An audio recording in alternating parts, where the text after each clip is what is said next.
Hello guys, स्वागत है आपका अपने YouTube channel learn with Aarti ma'am में। हम लोग काल विभाजन पढ़ रहे थे जो कि बहुत ज़्यादा इम्पोर्टेंट है। काल विभाजन में हम लोगों ने फर्स्ट वीडियो में आपका पढ़ा था कि काल विभाजन की आवश्यकता क्यों होती है। काल विभाजन के आधार पढ़ लिए थे और ग्रियर्सन ने काल विभाजन कैसे किया था उसको भी हम लोगों ने पढ़ लिया था। उसके आगे ही हम लोग जो है आज पढ़ेंगे काल विभाजन कि किसने किसने काल विभाजन किया है, जो कि बहुत ज़्यादा इम्पोर्टेंट भी है। तो आज का वीडियो बिल्कुल मिस मत करिएगा और जितना भी आपको पढ़ाया जा रहा है बहुत ज़्यादा इम्पोर्टेंट है, तो सभी को जो है आप पढ़ते रहिएगा। ठीक है, चलिए इसमें देखते हैं आगे हम लोग। और अगर आप चैनल पे नए हैं तो चैनल को जरूर सब्सक्राइब कर लें और जितना हो सके शेयर करें। जो भी बच्चे हिंदी से टीएसटी पीएसटी की तैयारी कर रहे हैं उन्हें जरूर शेयर करें ताकि आपको जो क्लासेस है उन तक भी पहुंच सके और फ्री में आपकी पूरी तैयारी वो भी टीएसटी पीएसटी की कर सके। तो चलिए स्टार्ट करते हैं आज का वीडियो। हम लोग आज पढ़ेंगे मिस्र बंधुओं द्वारा किया गया काल विभाजन। ठीक है, मिस्र बंधुओं द्वारा किया गया काल विभाजन। तो मिस्र बंधुओं ने कितने भागों में आपका काल विभाजन किया था? मिस्र बंधुओं को हम लोग जो है हिंदी साहित्य इतिहास का जब लेखन की परंपराएं पढ़ रहे थे तो वहां भी पढ़ा था, लेकिन यहाँ काल विभाजन करा रहे थे तो इस वजह से एक बार यहाँ भी देखना जरूरी है ताकि आप भूलिए नहीं। ठीक है, बाकी अगर नहीं देखे हैं तो वहां भी आप पूरा वीडियो जरूर देखिएगा। यहाँ भी हम लोग देखते हैं मिस्र बंधुओं द्वारा किया गया काल विभाजन। ठीक है, इन्होंने जो है 5 भागों में काल का जो है विभाजन किया था। ठीक है, 5 भागों में किया था। कौन कौन से थे वो? आपका आरंभिक काल, माध्यमिक काल, अलंकृत काल और आपका परिवर्तन काल और वर्तमान काल है। ठीक है, वर्तमान काल आपको नहीं दिख रहा होगा तो हम भी नीचे लिख देंगे। बाकी वर्तमान काल भी है। तो 5 भागों में इन्होंने विभाजन किया था इसका। ठीक है, पहला कौन सा है? आरंभिक काल, माध्यमिक काल, अलंकृत काल, परिवर्तन काल और वर्तमान काल। सभी के नाम जरूर याद रखिएगा कि कितने भागों में इन्होंने विभाजन किया है। और उसके बाद आरंभिक काल को इन्होंने 2 भागों में विभाजन किया है, पूर्वारंभिक काल, उत्तरारंभिक काल। पूर्वारंभिक और उत्तरारंभिक। उसके बाद माध्यमिक काल का देखें तो पूर्व माध्यमिक काल और प्रौढ़ माध्यमिक काल। पूर्व माध्यमिक काल और प्रौढ़ माध्यमिक काल। और अलंकृत काल पूर्वालंकृत और उत्तरालंकृत। पूर्वालंकृत, उत्तरालंकृत। और परिवर्तन काल की बात करें तो परिवर्तन और वर्तमान काल को सिर्फ एक ही अपने में ही रहा, उसका कोई विभाजन उन्होंने नहीं किया है। ठीक है, इसका सन देख लेते हैं हम लोग कि विक्रम संवत में इन्होंने जो है सन क्या माना है। तो अगर हम आरंभिक काल की ही सिर्फ बात करें यहाँ पर तो 700 से लेकर आपका 1444 माना जाएगा। ठीक है, 700 से लेकर 1444। और माध्यमिक काल की बात करें तो 1445 से लेकर 1680 माना गया है। और अलंकृत की करें तो 1681 से लेकर 1889 किया गया है। और आपका परिवर्तन काल 1890 से 1925, वर्तमान काल 1926 से अब तक। इसको जरा नीचे लिख लीजिएगा। 5वां आपका वर्तमान काल 1926।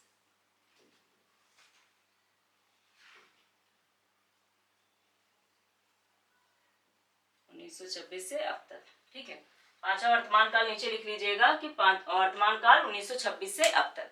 तो ये इन्होंने काल विभाजन किया था और काल विभाजन में आप इनके सन याद रखिएगा। ठीक है, बाकी उसके अंतर्गत इन्होंने क्या विभाजन किया बस एक बार पढ़ लीजिएगा। बाकी बहुत ज्यादा आपको नहीं करना है, केवल इसमें आप नाम इनके याद रखिएगा 5 के। आरंभिक काल, माध्यमिक काल, अलंकृत काल और आपके जो है परिवर्तन काल, वर्तमान काल। ठीक है, ये नाम याद रखिएगा और सन याद रखिएगा कि टोटल जो अगर बात करें कि आरंभिक काल का तो यहाँ पे लिख लीजिएगा 700 से आपका 1444, ये हो गया। और माध्यमिक काल की अगर बात करें तो 1445 से आपका 1680। और अलंकृत काल की बात करें तो 1681 से 1889। ये टोटल याद रखिएगा इसका। ठीक है, और उसके बाद परिवर्तन काल 1890 से 1925 और वर्तमान काल 1926 से अब तक माना जाता है। तो ये मिस्र बंधुओं द्वारा किया गया काल विभाजन है, पूछा जाता है, बहुत ज्यादा इंपॉर्टेंट है, तो इनको जरूर याद रखिएगा। जितना भी आपको इसमें काल विभाजन पढ़ाया जाएगा जो इंपॉर्टेंट होंगे उन्हीं को पढ़ाया जाएगा। ठीक है, तो मिस्र बंधुओं का याद रखिएगा, इन्हें अच्छे से लर्न कर लीजिएगा। उसके बाद हम लोग आगे रामचंद्र शुक्ल का देखते हैं जो कि बहुत ज्यादा इंपॉर्टेंट है, आपका पूछा भी जाता है। बहुत सारे आप जब पीवाई को लगाओगे तो उसमें आपको दिखेगा कि रामचंद्र शुक्ल हो गए, फिर चाहे राम कुमार वर्मा हो गए और मिश्र बंधों से भी आपके क्वेश्चन आते ही आते हैं। ठीक है, तो आगे हम लोग रामचंद्र शुक्ल का देखते हैं।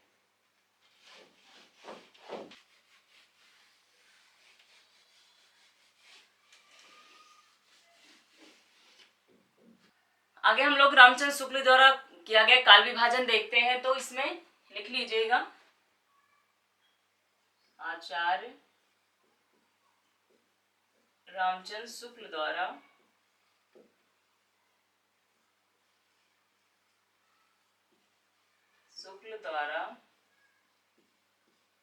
किया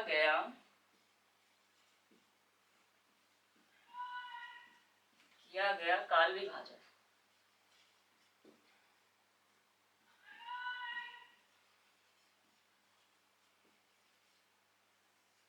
ठीक है, आचार्य रामचंद्र शुक्ल द्वारा किया गया काल विभाजन। तो इनका याद रखिएगा, बहुत ज्यादा इंपॉर्टेंट है। दूसरे आपके जो विद्वान है आचार्य रामचंद्र शुक्ल द्वारा किया गया है। आचार्य रामचंद्र शुक्ल ने जो है 4 भागों में विभाजन किया था। ठीक है, 4 भागों में किया था। कौन कौन से थे आपके? वीर गाथा काल हो गए, इन्होंने आदिकाल को वीर गाथा काल कहा था। ठीक है, तो आदिकाल या वीर गाथा काल। और पूर्व मध्य काल को आपके जो है भक्ति काल, और उत्तर मध्य काल को रीति काल, और आपके आधुनिक काल को गद्य काल कहा था। ठीक है, इन्होंने काल का दोहरा विभाजन किया था, तो दोनों ही याद रखिएगा। ठीक है, बाकी इनका जो पूछा जाता है वो वीर गाथा काल हो गया, आपके भक्ति काल, रीति काल और गद्य काल। गद्य काल बहुत बार पूछा जा चुका है कि इन्होंने आधुनिक काल को जो है क्या कहा था रामचंद्र शुक्ल ने, तो आपका गद्य काल कहा था। और आदिकाल को वीर गाथा काल कहा था। ठीक है, इन्होंने जो है विशेषताओं के आधार पर बांटा था, तो इसलिए इन्होंने वीर गाथा काल आदिकाल को कहा था। तो देख लेते हैं हम लोग इसका।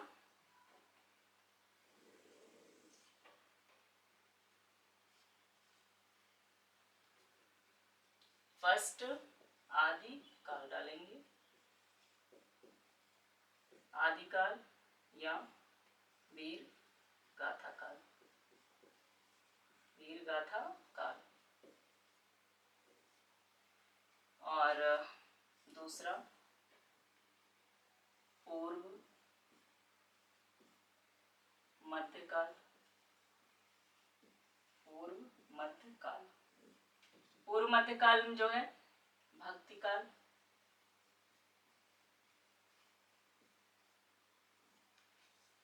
और तीसरा हो जाएगा आपका उत्तर मध्यकाल,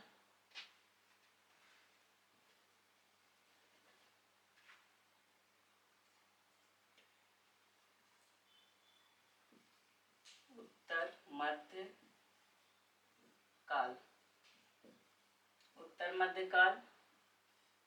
और चौथा हो जाएगा इनका आधुनिक काल को क्या कहा था? गद्य काल। आधुनिक काल या कह सकते हैं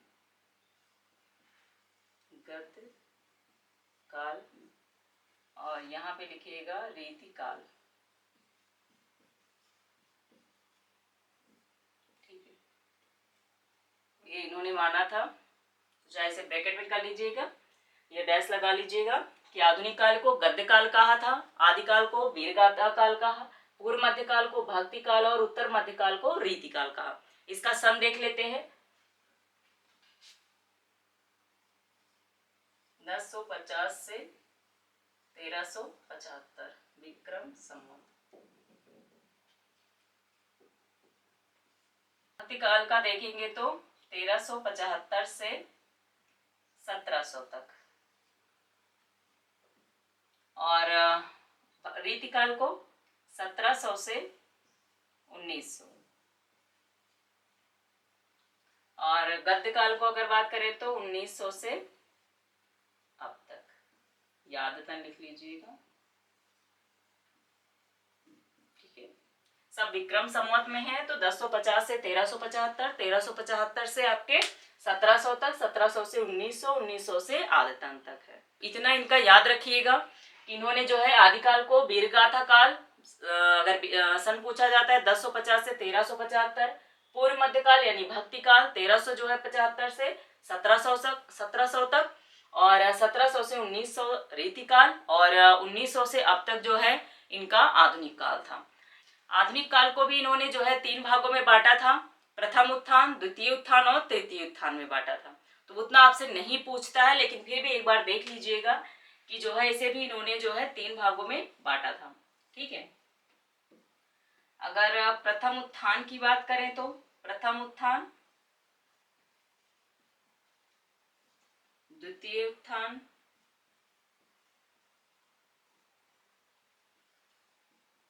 और तृतीय उत्थान।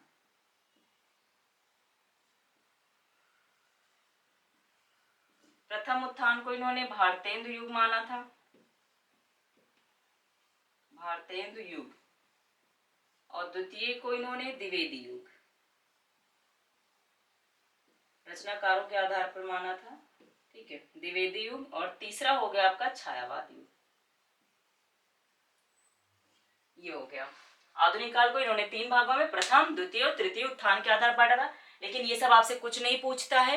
ठीक है, अगर आपसे जो पूछता है वो कितने भागों में बांटा इन्होंने, तो आदिकाल को क्या नाम दिया, वीरगाथा काल नाम दिया, पूर्व मध्य काल को भक्ति काल, उत्तर मध्य काल को जो है रीतिकाल, और आधुनिक काल को गद्य काल नाम दिया था। तो सीधे पूछता है कि आपका आदिकाल को क्या नाम दिया, वीरगाथा काल, आधुनिक काल को क्या नाम दिया, आपका गद्य काल। तो बहुत ज्यादा इंपॉर्टेंट है, खास करके इसके सन बिल्कुल अच्छे से याद करिएगा, क्योंकि आचार्य रामचंद्र शुक्ल बहुत ज्यादा इंपॉर्टेंट है। तो इनसे सन बहुत पूछे जाते हैं।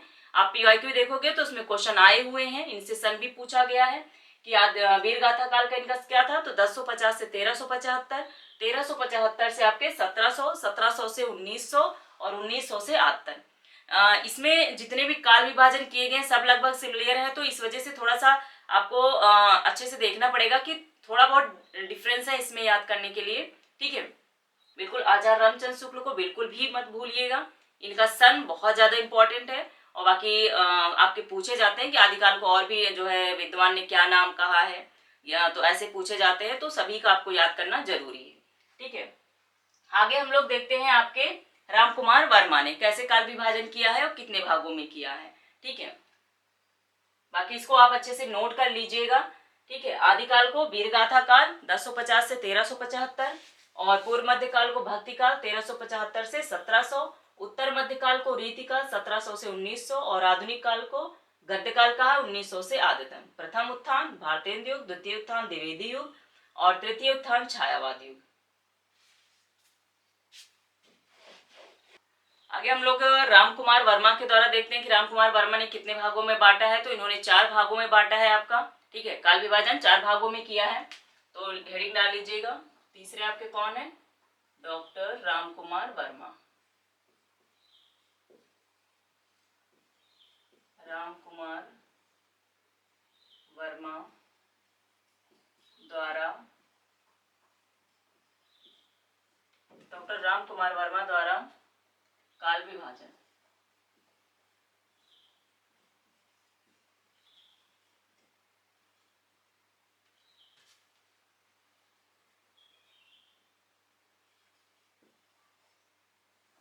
ठीक है, डॉक्टर रामकुमार वर्मा द्वारा काल विभाजन। इनका देखेंगे 4 भागों में भी इन्होंने भी बांटा था।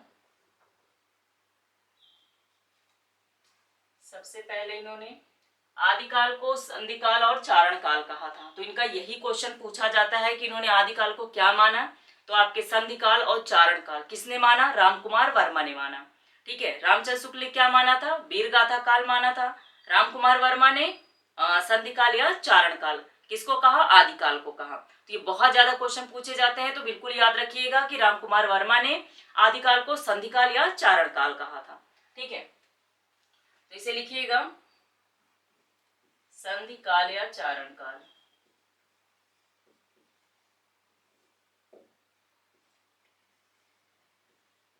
चारण काल, संधि काल या चारण काल। और इसमें ही आपको जो है इसके सन अलग अलग हैं, तो एक बार देखिएगा। 2 भागों में किया है, संधि काल, संधि काल और चारण काल। संधि काल को रामकुमार वर्मा ने 750 से लेकर विक्रम संवत में 1000। ठीक है, ये याद रखिएगा। 750 से 1000, 1000 से 1375 ये है, ठीक है। विक्रम संवत 1000 से 1375 संधिकाल या चारण काल है। संधिकाल या चारण काल आपका संधिकाल 750 से 1000 और चारण काल 1375 में माना है, ठीक है। तो ये संधिकाल या आदिकाल को इन्होंने संधिकाल या चारण काल कहा। दूसरा इनका देखें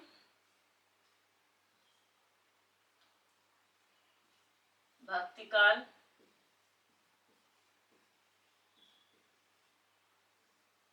तीसरे की अगर बात करें तो रीतिकाल, तीसरा हो गया इनका, और चौथे की बात करें तो आधुनिक काल।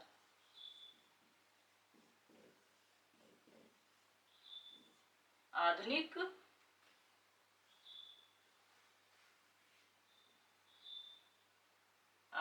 काल, ये इनका भक्तिकाल, रीतिकाल, आधुनिक काल। इसमें इनका जो है सन देख लेते हैं कि भक्तिकाल को क्या कौन सा सन है इनका, तो उसी के आगे देखेंगे 1375 से 1700 तक,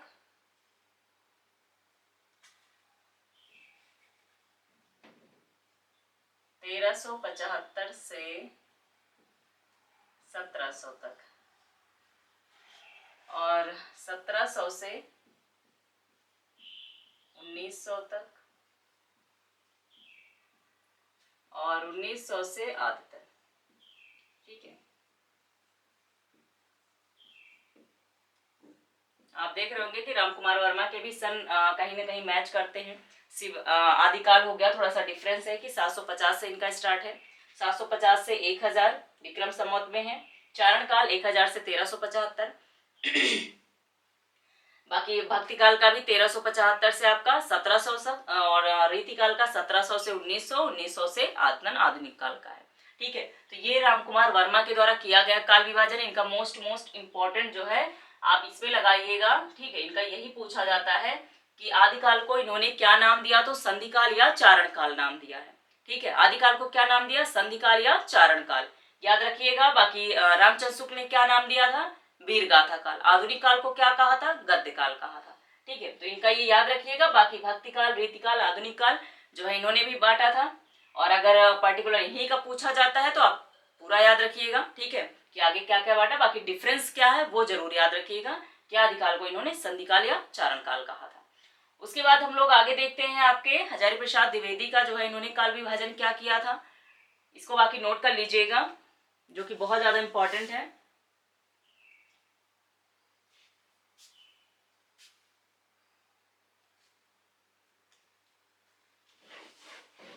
हम लोग आचार्य हजारी प्रसाद द्विवेदी का काल विभाजन देखते हैं कि उन्होंने काल विभाजन कितने भागों में किया, तो इन्होंने भी 4 ही भागों में किया था, ठीक है। आपके मिश्र बंधुओं ने 5 भाग में किया था, मिश्र बंधुओं ने 5 भाग में किया, और रामचंद्र शुक्ल हो गए, रामकुमार वर्मा हो गए, हजारी प्रसाद द्विवेदी, इन्होंने 4 भागों में किया। तो आपका हजारी प्रसाद द्विवेदी ने जो है इनकी जो पुस्तक थी हिंदी साहित्य का उद्भव और विकास, जो कि 1952 में लिखी गई थी, उसमें इन्होंने काल विभाजन बताया था, ठीक है। तो उसी के आधार पर ही हम लोग यहाँ पे देखेंगे इनका काल विभाजन। लिख लीजिएगा आचार्य हजारी प्रसाद द्विवेदी का द्वारा काल विभाजन, आपके चौथे हो गए। चौथा आचार्य हजारी प्रसाद, आचार्य हजारी प्रसाद द्विवेदी द्वारा काल विभाजन।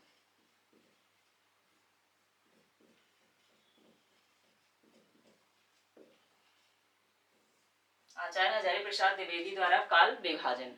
आचार्य हजारी प्रसाद द्विवेदी ने आदिकाल, पूर्व मध्यकाल, उत्तर मध्यकाल और आपका आधुनिक काल, पूर्व मध्यकाल को भक्तिकाल, उत्तर मध्यकाल को रीतिकाल इन्होंने कहा था, ठीक है। तो इनका देख लेते हैं हम लोग, आचार्य हजारी प्रसाद द्विवेदी द्वारा किया गया काल विभाजन। पहला डालेंगे तो याद रखिएगा इन्होंने आदिकाल को आदिकाल ही नाम दिया है, तो पूछा जाता है कि आदिकाल नाम किसने दिया, तो आपका हजारी प्रसाद द्विवेदी ने दिया है, ठीक है। आदिकाल को आदिकाल नाम किसने दिया है, तो हजारी प्रसाद द्विवेदी। ये बिल्कुल याद रखिएगा, इसको जो है भूलिएगा नहीं, ठीक है। आदिकाल। दूसरा इनका, दूसरा क्या हो गया, पूर्व मध्यकाल। पूर्व मध्यकाल, पूर्व मध्यकाल को क्या कहा, भक्तिकाल। पूर्व मध्यकाल या भक्तिकाल। तीसरा इनका हो गया उत्तर मध्यकाल। उत्तर मध्यकाल यानी रीतिकाल, ठीक है। चौथा इनका आधुनिक काल। आधुनिक काल, चौथा आधुनिक काल हो गया। इन्होंने जो है आदिकाल, पहला आदिकाल को आदिकाल नाम दिया है। दूसरा इन्होंने जो है पूर्व मध्यकाल या भक्तिकाल कहा है। उत्तर मध्यकाल को रीतिकाल और आधुनिक काल को आधुनिक काल ही किया है। तो ये इनका काल विभाजन था। सन देख लेते हैं इसमें क्या क्या था। सन डालिएगा इसमें 1000 ईसा से 1400 तक, ठीक है। 1400 ईसा तक, आगे भी से लिख लीजिएगा 1400 ईसा तक। भक्ति काल की बात करें तो 1400 से आपके 1700 ईसा तक, ठीक है। और 1700 से 1900 तक, 1900 से आधुनिक काल आपका आता नहीं रहेगा। 1900 से 1952,